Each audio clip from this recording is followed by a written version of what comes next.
Ayan, so palatak, palay seeder dito po sa Kuya po, Nueva Ecija.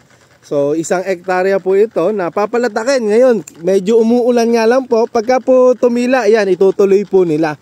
So inimporta po tayo dito ni Sir Warren. Ayan, shout out po si kay Sir Warren. So ayun, si Kuya Juanito. Malayo. So ayan, tinry po nila yung ating palatak palay seeder.